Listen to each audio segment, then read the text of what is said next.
Però ci è capitata anche un'altra cosa che forse è quella più bella che si vede da sta sala qua, insomma, che è diventato un atto di comunità, cioè non abbiamo più 300 persone che vengono a correre e uno staff di chissà dove che viene a organizzare la corsa. Il prossimo anno probabilmente saremo 60-70 volontari che vadano a 300 persone, quindi quasi il rapporto è 1 a 2, ma soprattutto abbiamo 70 persone di qui che sfruttano le loro ferie, i loro permessi, per 3 giorni dormono poco, per puro divertimento e ovviamente anche per l'orgoglio di far vedere questo territorio dove vivono, abitano, sono nati e lavorano tutti i giorni. Quindi questo, secondo me, in questo momento è il più grande successo di questa operazione. E dal punto di vista tecnico invece abbiamo deciso, come l'anno scorso, di presentare l'Epica dell'Acqua oggi perché è la giornata mondiale dell'acqua e perché mancano 200 giorni all'evento. Oggi si sono aperte ufficialmente le iscrizioni, l'abbiamo battezzato il Click Day e abbiamo già avuto in queste poche ore una ventina di iscritti, ma altrettanto arrabbiati perché trovavano il sito fuori uso e quindi non sono riusciti a scrivere, quindi abbiamo creato una bella ansia. E la formula più o meno è sempre la stessa: 100 km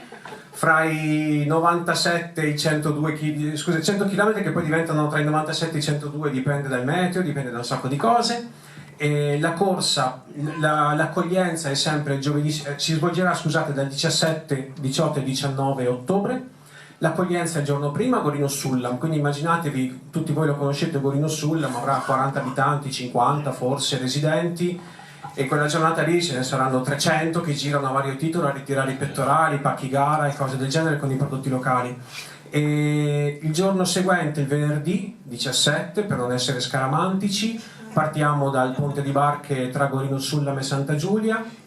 Sacca degli Scardovari, Oasi di Camello, Isola di Polesine Camerini, e torniamo e arriviamo a Cabonelli, che è un posto che abbiamo amato tantissimo, e vedo qui il rappresentante che ringrazia di Cabonelli, che ci ha accolto e ci ha aperto le porte. Il giorno seguente con un mezzo arriviamo a Boccasette, da lì altro ponte di barche, argini, fiumi, attraversamento con un traghetto tra Porto Levante e Albarella, e entriamo nell'isola di Albarella, e per questo ringrazio Mauro Rosati che è qui e dopo gli passo la parola, perché anche l'accoglienza lì fin dall'inizio è stata facile, è stata un'intesa naturale con le organizzazioni dell'isola di Albarella. Il giorno seguente partiremo dall'isola, ma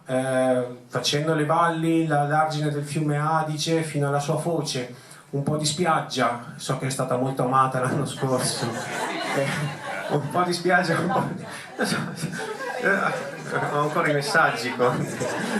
del telefono, e arriviamo però quest'anno, stiamo lavorando per arrivare non più, forse, speriamo, alla biglietteria del giardino botanico, ma alla caserma dei pompieri di fianco. Stiamo ragionando con la locale caserma dei pompieri, quindi la formula resta la stessa, le distanze sono uguali e anche le modalità di iscrizione, cioè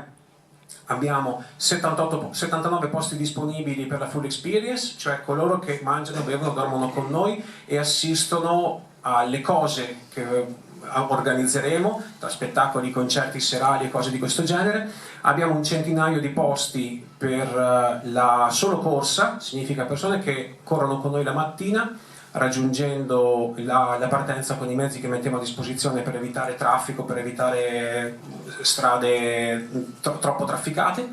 e abbiamo un altro centinaio di disponibilità per la terza tappa, quindi chi vuole iscriversi e fare solo e fare gli ultimi 33 km, che non è proprio una passeggiata. Quello che vi dicevo prima, cioè l'esperienza di questa occasione qua anche è la sottolineatura che quella dell'Epica dell'Acqua è diventata un'esperienza politica, perché riguarda una polis, ed è quella che vediamo qua, etica, perché uno dei capisaldi è, per chi io rappresento, cioè l'associazione degli epici, con tutti i volontari, l'aspetto etico, cioè il rispetto del lavoro e rispetto anche e l'inclusione, quindi il desiderio di inclusione. E come appunto poi avrete visto, chi fa l'epica sa che le medaglie le preparano quei signori che sono là seduti da qualche parte dei piccoli bidoni e anche i vari pasti. Probabilmente a questo punto senza di loro non si fa neanche un chilometro, quindi meglio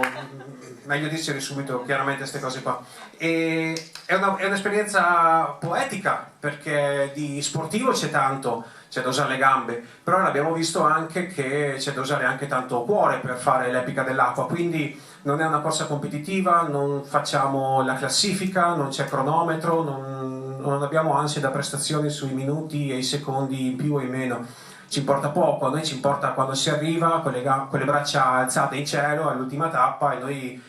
siamo ripagati da questo, quindi il primo viene festeggiato come l'ultimo, anzi quando arriva l'ultimo a Porto Caleri si inizia la vera festa.